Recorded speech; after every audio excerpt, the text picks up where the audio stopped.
I was really inspired today when I went to do a body of work that I do every month. You know, I have a Trello board and I have set weekly tasks, set daily tasks, and set monthly tasks.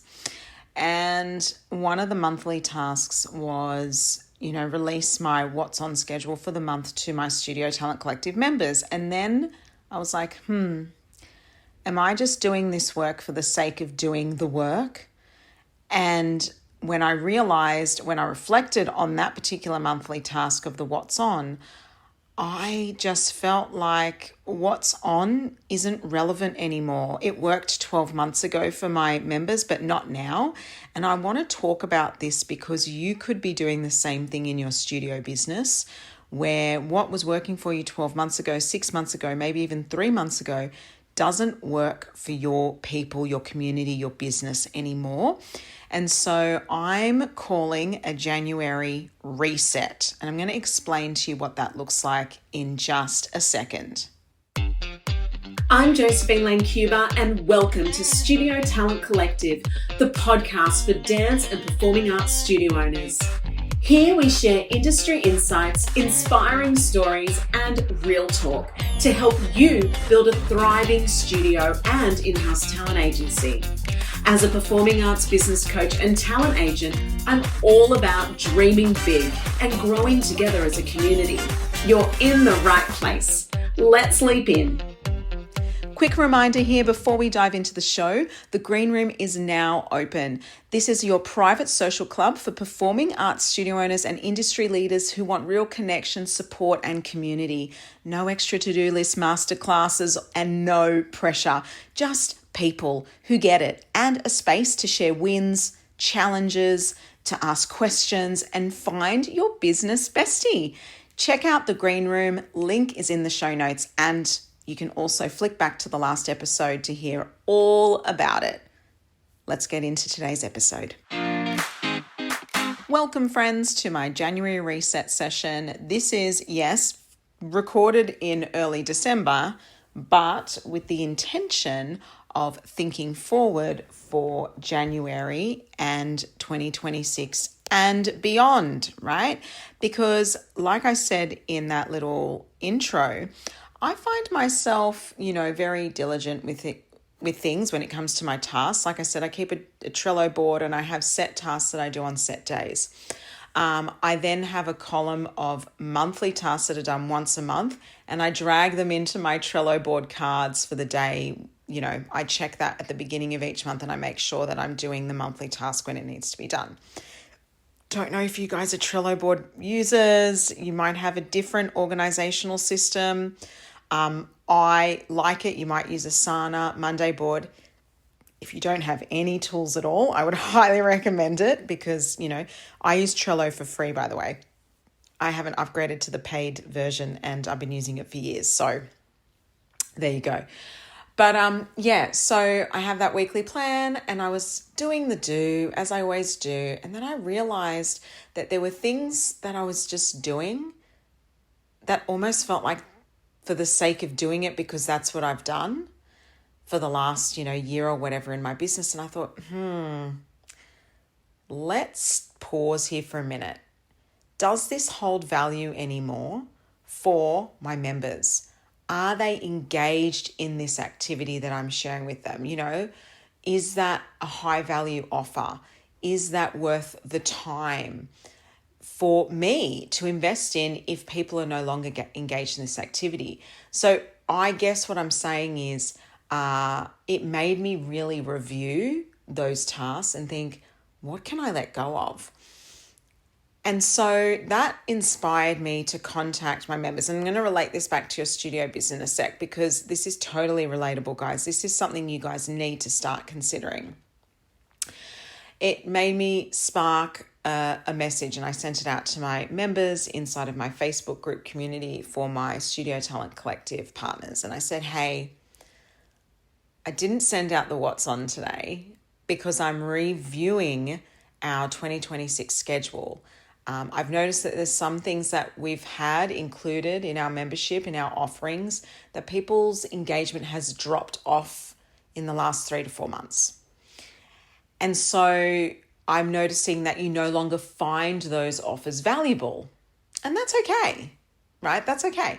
So what I'm going to be doing is looking at new ways to engage you and offer value, because we have to stay relevant to the people we serve.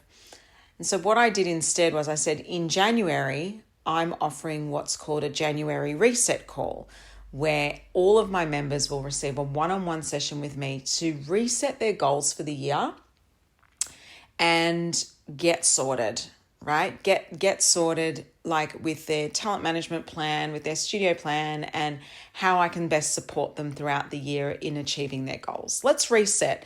And I made it really clear that it doesn't matter if you've fallen off the bandwagon or maybe you are extremely engaged in the process. Either way, I don't really, that's not the point. This is a January reset, and I want to meet you exactly where you are. Now, this could apply to team in your business. If you have, yes, you might have a group training session set for the beginning of the year. I highly recommend that. But I also would highly encourage that you design your own January reset. Okay. So, for example, setting one-on-one appointments with your staff and team.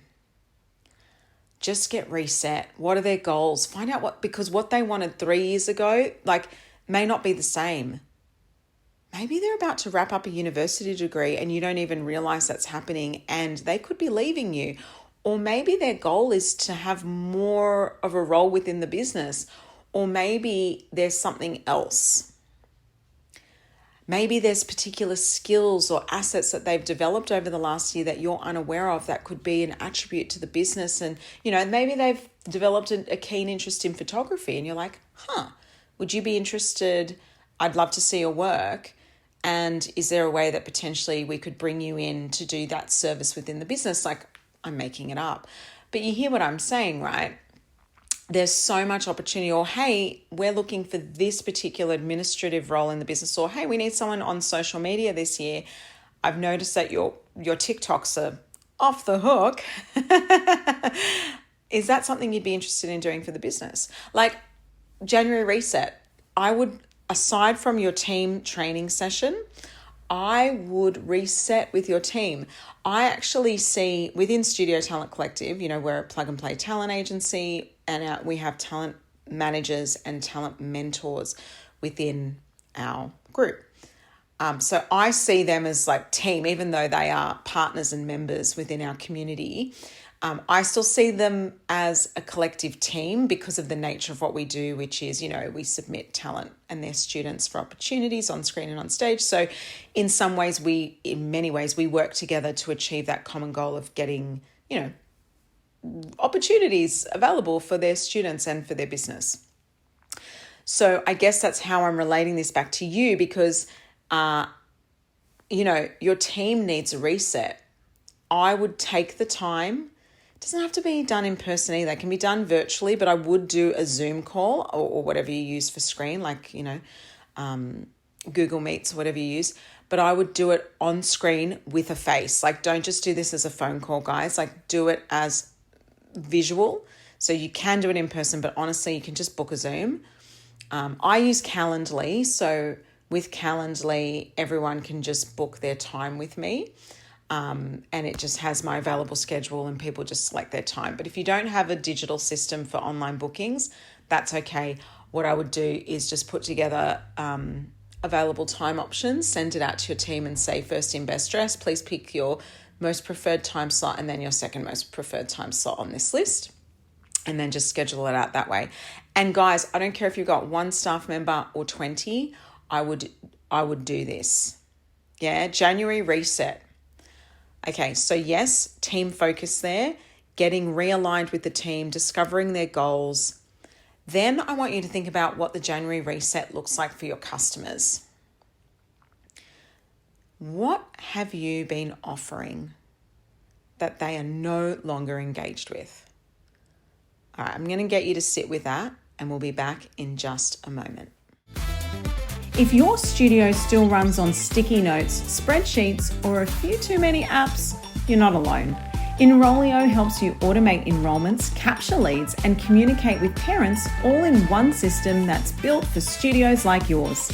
This week, they're including a done-for-you express setup valued at $497 AUD, free for the first 15 studios.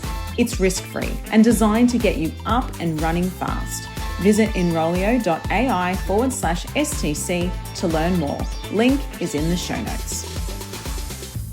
Okay, so now when it comes to your business activities and offers, this is where a January reset is critical. Now, if you haven't done your annual plan yet, I highly recommend that you get into that. And just cut the fat, guys. Like, there could be particular offers that people are no longer engaged with. Maybe you had inclusions in your enrollment and your membership. For example, you get a free uniform, but then when you did a cost analysis, you realized that there wasn't value in that. Or maybe you were offering, potentially classes that have no bodies in the space and you've been doing it for a long time. It's been a long slog, and guess what? It doesn't work.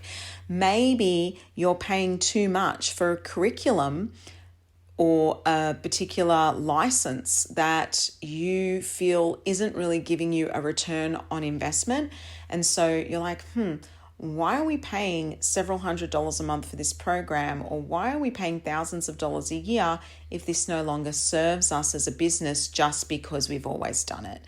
Don't be afraid to step out of the box of the norm of your business and really get that January reset. You get to decide. This is the beauty of having your own business. You are the master of your domain, right? You're in control of this ship. Can I give you any more? Any more of those? You are the captain of the ship. But yeah, you get it. So what I'm trying to say is you get to decide what you want to do moving forward. And there's no rules. There's no playbook for your business. Sure, you can read other people's playbooks and they can tell you that this license program built our business exponentially. Or they can tell you, you know what, but it hasn't for you. They could tell you that tap is a must-have in every dance studio and you have been running tap and it's just not working. Maybe they've told you ballet is an essential in every studio and it's not working. Maybe you've been told that you have to run exams, but guess what? No one's engaged in the process. You've got 400 students and 3 people do their ballet exams. Why are you running ballet exams? Like, you've got to start questioning those decisions. Yeah? If you are still offering things that put you in the red, no longer serve you, your customers are no longer engaged in, you need to find out what they are engaged in. You need to think about what are they interested in and do more of that. Like, we have to start to become a little bit more customer centric. Like I said in my intro, I was running monthly talent agency workrooms inside of STC, and they were going beautifully and the engagement was huge for a really long time. We had wonderful community show up until we didn't. And I think a lot of that has to do with capacity. Over time, we've just become really busy. We're overloaded in this world with, AI tools, inflation, post-COVID world, internet advertising, people shouting at us left, right, and center, millions of gurus. It's bloody overwhelming. And I try and keep it as real as I can with my peeps, with my members, with my community. And I want to keep it real with you. What worked? See, it used to be that you'd write a 5-year plan. Yeah, you write a 10-year plan for your business, for your life. And I still think that that's really important to think about that bucket list of the future and start saying, when am I going to achieve these goals? I actually did a bucket list recently, and I put a timeline next to the things I want to achieve so that they're not just in this bottomless pit of dreams. So for example, if you've never read the book Die with Zero, you must. It is so good. Let me get it up. Who's the author? I forget authors' names. I read a book every month in my book club. Okay, Die with Zero from Bill Perkins. Such a good book. It will challenge the way you think. And also, we have all these dreams and goals for our lives. So let's say you want to hike, you want to climb Mount Everest. But that's on your bucket list. I'm going to climb Mount Everest. Okay, cool. But the thing is, there's only a certain amount of years of health that you'll be able to do that. Like, are you going to climb Mount Everest when you're 70 and your hips don't work and you're probably going to die on halfway up the mountain? So, there's a reality to the dreams that we have. And so when you start to think about that bucket list of dreams, that life list, I actually started putting them in 5-year pods of, well, I want to learn Italian. I'm Italian, but I don't really know the language fluently. I'd love to learn it, but maybe that gets benched to when I am 70. Maybe that doesn't have to be on the to-do list now. Maybe taking up dance again is on the to-do list now, which is one of the things on my bucket list that I started doing actually. So I've started my hip hop classes. I'm going to be starting tap soon too. But yeah, so once I started doing that life list, that bucket list, and starting putting them in 5-year groups, I'm like, okay, great. Now I've got real reality goal setting in front of me for my life. That's awesome. When it comes to business, oh my gosh, it's really hard to say, like business and career, where do you want to be in 10 years' time? Gosh, it changes so quickly. With, your role might not even be like, especially if you're in tech and stuff, like your role may not even exist in 10 years. That's the thing. So yeah, sure, you want to have these future projections, but you want to be fluid with them as well. So if you're being rigid on that plan and you're not looking at the reality of where you are right now and where the market is, where your customers are at, if you're not meeting your customers where they are at right now, then you're going to lose them. It's interesting, like how can you create reward systems for not only your students, but for your customers? Like, how do you gamify that a little bit? How do you make it fun to be engaged? I've got some ideas that I'm bringing in. For example, one of the things I want to do, and I am doing, it's on the list actually, is I've created the Studio Talent Collective Awards. So this year we're going to be inviting into a real room our studio owners, our talent managers, their students that are represented under their agency banner, and their friends and family. Like, we're going to bring community together. What can you do differently? I just think that sometimes we get stuck in a rut so much with the way things have always been done. And you can reset. You can click the reset button. So I did that today. I posted it's something I've been thinking about for a little while now. I posted in my Facebook group that look guys, here's all the things I've given you in the last 12 months.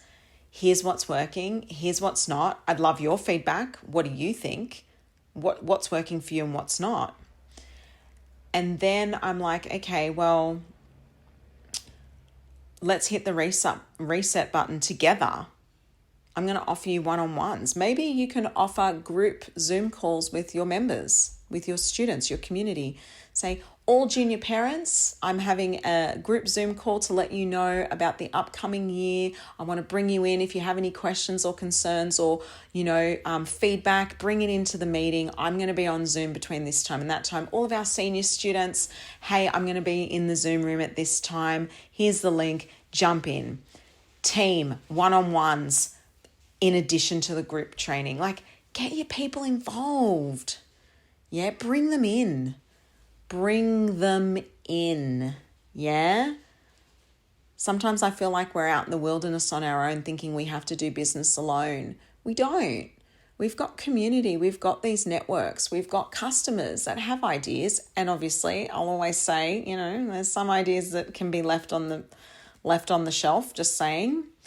Like an elf on the shelf, my friend. I actually did an episode on that. When was it? Let me just flick back.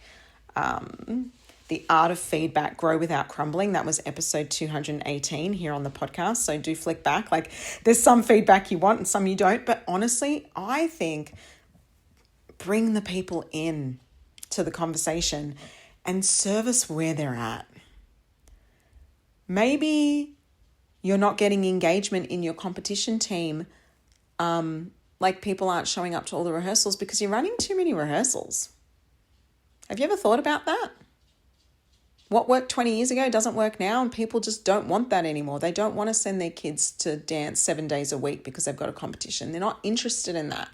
How can you make the time more efficient? How can you make it suit people's needs more, but while still getting good results? Like, get creative, provide videos that they do rehearse at home and then like whatever.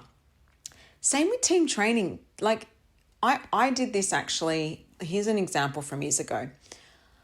I've put together many productions as a producer and a writer. I've put together shows for children's entertainment market and we've sold them out to market.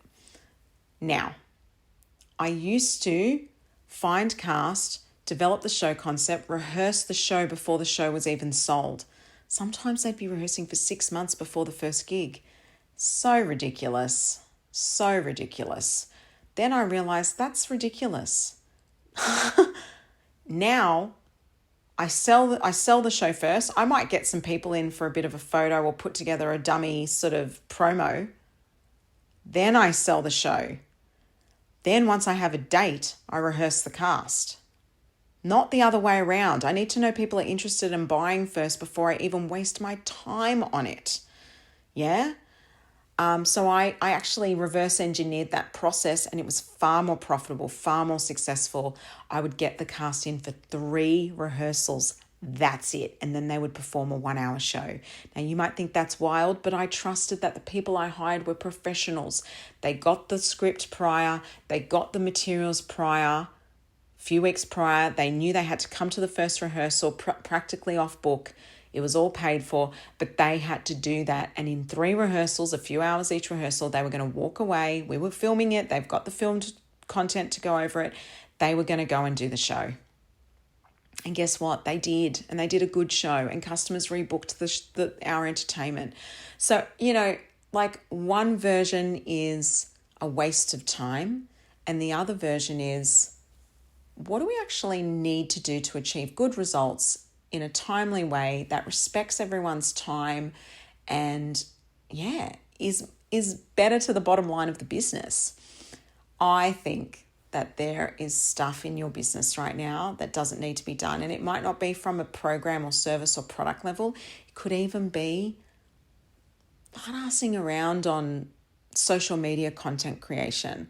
Instead of blocking it into 2 hours of your week, you might be spending hours a day doing it. Instead of the real work, which is having a sales workroom day. I switched out a social media day. So I still do social media content. I just knock it out in a couple of hours on a Monday. And then, of course, I'll update through the week if I want to do some organic stories or whatever, that's fine. But essentially the block is done on the Monday and we just bump it out.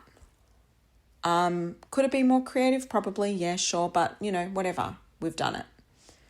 And then on Wednesday, I have what I call sales workroom.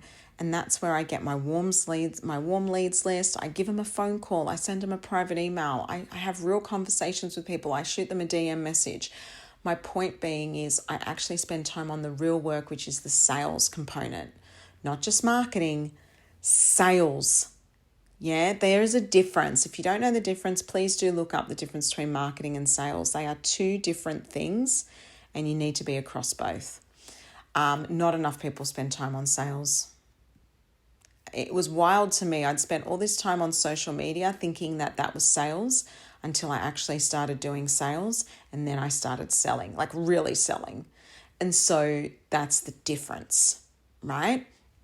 And it doesn't have to be classes every time. It can be, we've got these water bottles sitting in our stock room and we're not pushing them. Okay, it's Workroom Wednesday.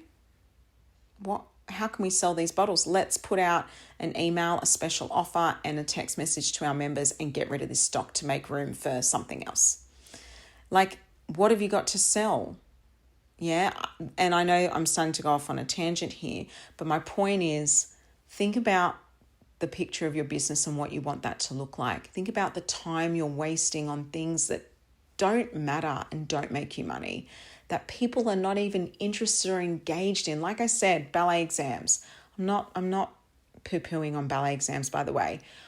That's not what I'm trying to do. I understand it's, fundamental to dance training, etc. I get all the things. I totally get it. What I'm saying is, if you've got a studio and like only 1% are participating in exams, you need to ask yourself why that is. Is it because you're not even marketing it and telling people about it or selling it, right? Selling the exams program or class? Or is it because people are just not interested? Move with where your customers are at right now. All right, so that's my challenge to you. Hit the reset button, friends. I'm going to see Oprah tomorrow night, Oprah Winfrey, and I'm very excited about that. So by the time this episode drops, I would have seen Oprah, okay? And it's funny because in the Facebook group of my members, there's this awesome GIF and that I found, and it's Oprah Winfrey going, "You get a reset and you get a reset." Well, I'm telling you, friends, you get a reset. Yeah, you do. You do. Now, for anyone that really wants to even go even further than that and is looking for that connection piece, community piece, and conversation with peers, look, I said it in the beginning of this episode, jump into the Greenroom. Yeah, the Greenroom is a social club for you, designed for you. And it is like, it's $37 a month, guys. Like, I'm just going to put that out there. It's like less than if you drank a coffee a day at the cafe. Like, it's so accessible. Yeah. So I would love you to hit the reset button and be surrounded by community, and not more to-do lists that don't actually get you anywhere. All right, I would love to hear about your January reset plans. Send me a DM on Instagram, guys. You can head to @Studio Talent Collective. Please do that. Please send me a DM. I want to know what your biggest takeaway from this episode is. And even if it's one thing you're going to do, what's something that you're like, yes, I'm going to do that. That's my January reset. Like, let's go. All right, friends, let's go. This episode is brought to you by Studio Talent Collective, helping you go from studio owner to talent manager with confidence. Ready to start your own in-house talent agency? Connect with me at josephinelancuba.com or via the links in the show notes. If you enjoyed this episode, please share, rate, and review. Thanks for listening and keep shining.